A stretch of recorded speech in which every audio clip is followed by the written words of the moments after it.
What's going on, guys? I'm back with another full throttle review, as the name of my channel suggests, and today I'm reviewing the Mclaren mp4. As you can see, it's right here. It's between the Huracan and the SLR. So let's just go over the stats first of all. That's the top speed, acceleration, braking and handling. The weight is 3,200 pounds. A bit heavier than I thought, but it's still light. Rear wheel drive, of course. 3.8 litre twin turbocharged, 205 miles per hour, 620 horsepower, 3.70 to 60, a bit slower than I think, and weight distribution of 42%.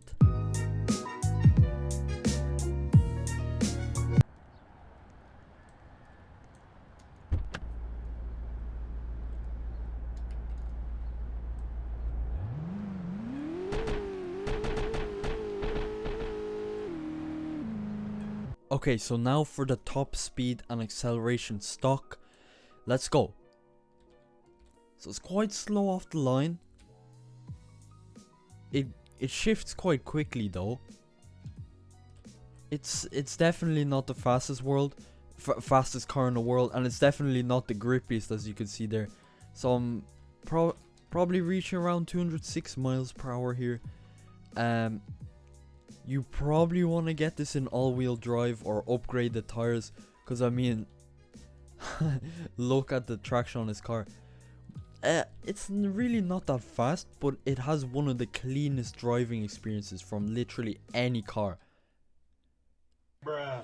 Yeah, we have Logan Paul over here. Just broke my car. Oh god, is that Logan Paul again? Okay, let's do this. Okay, it has really fast braking, so fast that the car actually slides around. This car, yeah, you don't want to race it stock. It's fun though, but like, I wouldn't recommend it. Now for the modifications for this car. You obviously got the wheels. I'm just gonna change the tire friction, because yeah, this car's a bit too slidey. You got the engine, you got the full you got basically every option for the engine. I don't have this car fully upgraded yet. I know I have like 80 million, but I don't know what to do with it. Obviously it has the full array of swapping engines. It has suspension, it has drivetrain, which I'm gonna change to all-wheel drive for a better drive experience again.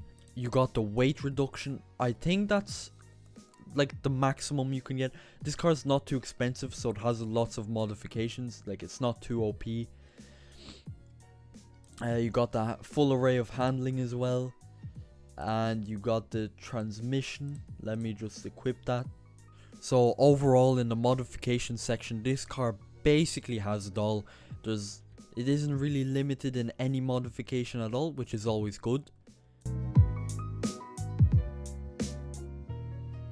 Okay, now onto the lights. As you can see, you got the cool reverse lights down here.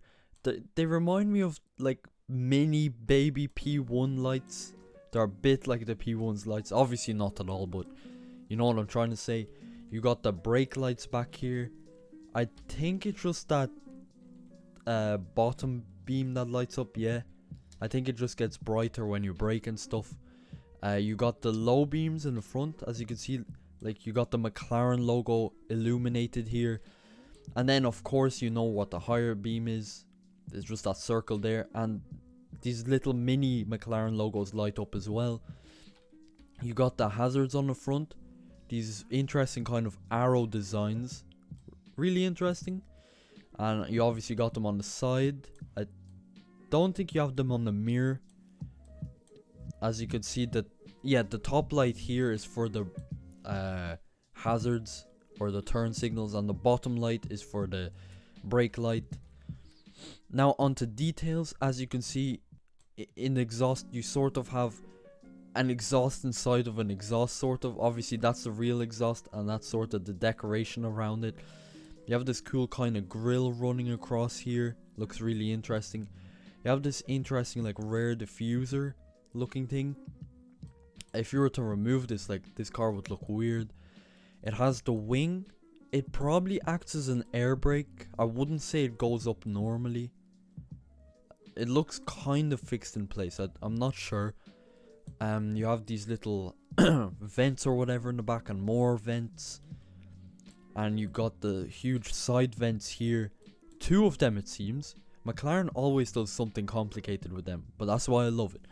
As you can see, the front grille pretty simple, pretty cool, sleek, modern looking. You got these huge wing mirrors here. This car has a really round and smooth design. It looks a bit like the F1 in this game from the front. I don't know, just that smooth feel. So now onto the driving feel of this car. Let's just ignore the fact I recorded a whole race. Well, I didn't actually record it. That's the thing, it was paused. A huge disadvantage about this car is obviously it starting slow off the line. That's always annoying. But other than that, yeah, the acceleration doesn't really pay off for it. I don't know if that's for every car in this price range or what. But yeah, this car definitely doesn't feel like that expensive. Every time I go through this checkpoint, it just lags out. But let's just ignore that. It feels like something that would be in this price range. There's nothing that special about it. It's not that quick. I'd say the one thing it's ahead of its price range for is for the braking, but that doesn't really matter that much, because you're spending all this time accelerating and then you're losing it right away. So I don't know if that's the best deal.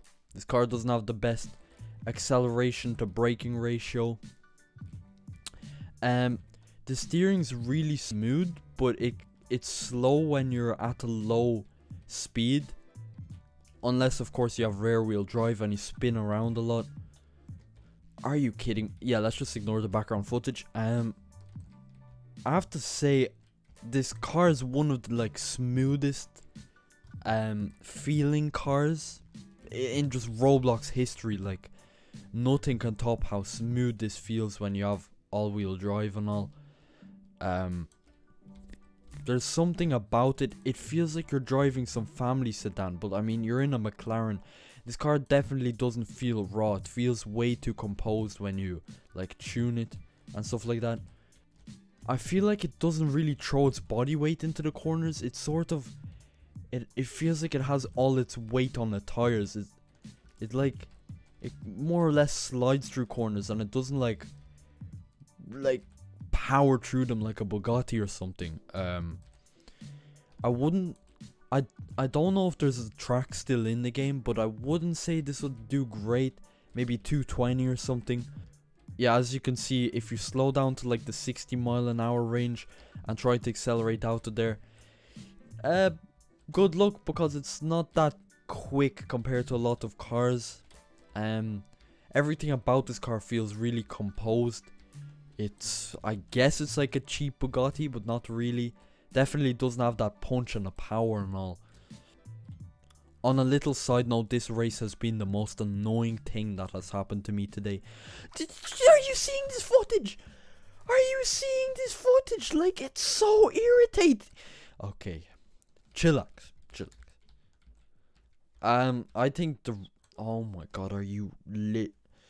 Yeah, so the racing in this game is not good at all, but the cars are okay. Yeah, that's basically overall what I think of the car. I don't know how much money it makes because of the new leaderboard. Is it worth the price range? I'd have to say it is. I wouldn't say it's worth anything more. I'd say it's just on the dot performance wise. I do see lots of people driving it. I feel like it's a pretty standard choice. I don't see much people going for the Huracan or anything. I feel like this car just does the job for its price. It's sort of mid-range. I feel like the SLR just takes it way to the next step. You need something in between there. I would probably go for this car if I was grinding again. Maybe. I feel like if you don't want too much fun and you just want to grind, I don't think It's fun to drive around, don't get me wrong, but it's like nothing crazy or head turning. Like that F50 would absolutely destroy me. Anyway, thank you guys for watching. Subscribe and leave a like as always, because these videos are such a pain to record. Y'all don't see the behind the scenes, so liking and subscribing would be really appreciated, as I genuinely spend lots of time on my uploads. I'll probably be making another few reviews because I haven't made them in a while, so I kind of want to compensate for it. Comment down below if you enjoyed the video, and see you guys in the next video.